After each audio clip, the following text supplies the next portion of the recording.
Hey there, Mary Sheila here from BioYouth Labs, and I want to share some nutritional tips that you can use to help lower your blood pressure.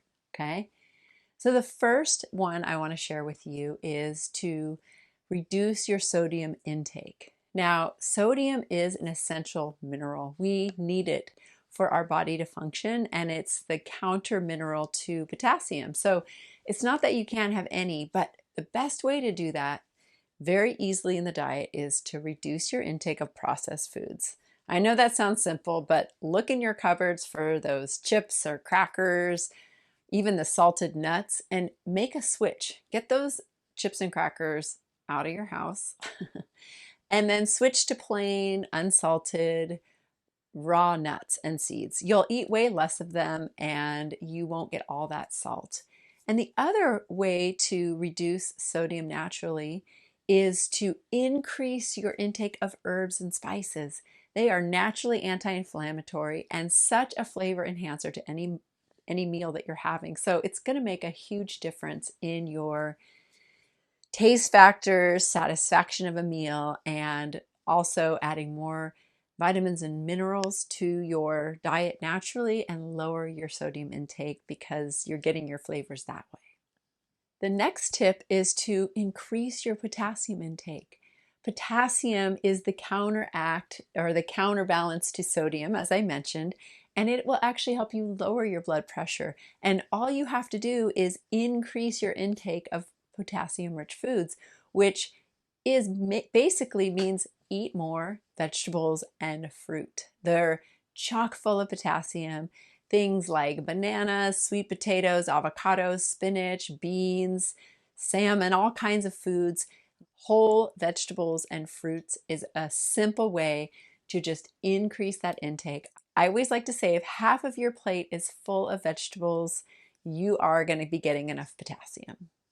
And you really want to focus on whole foods here. That's the next tip. So you want to ditch your high sodium processed foods. You want to add more vegetables. And in general, the more whole and complex a food is, the better off you are. I'll just share a story. Recently, I worked with a couple and they did a kind of an elimination diet where they took out a lot of processed foods and high allergy foods like gluten and dairy, but all of the processed foods were out and they were just eating whole foods.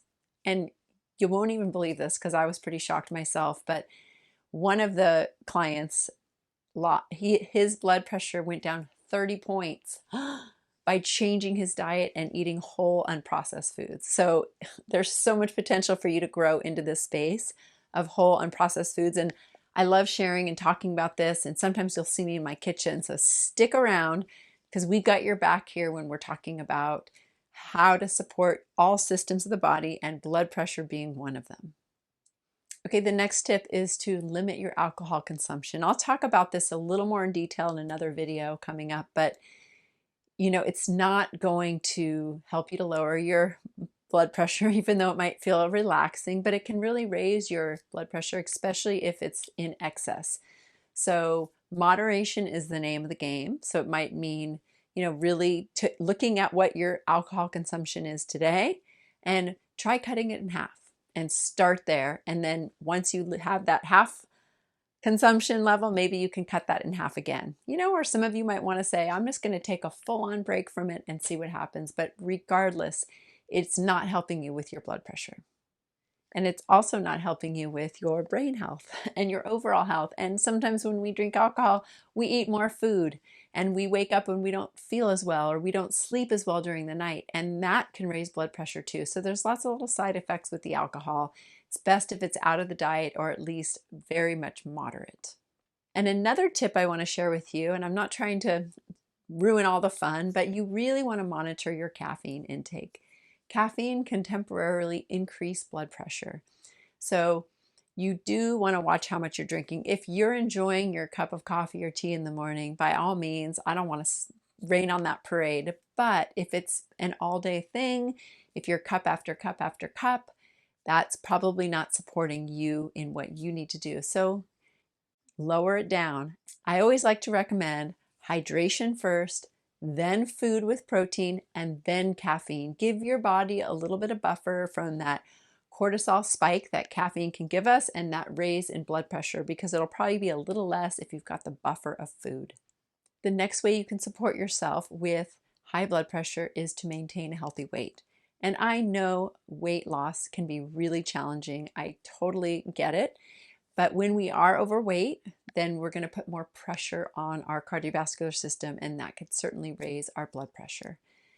So, the more whole foods we eat, the easier it is. I promise you, the easier it is when we stop eating those trigger foods that we tend to overeat. And of course, there's way more to the story, but stick around. I got a lot of tips and support that I can share with you to help with weight management.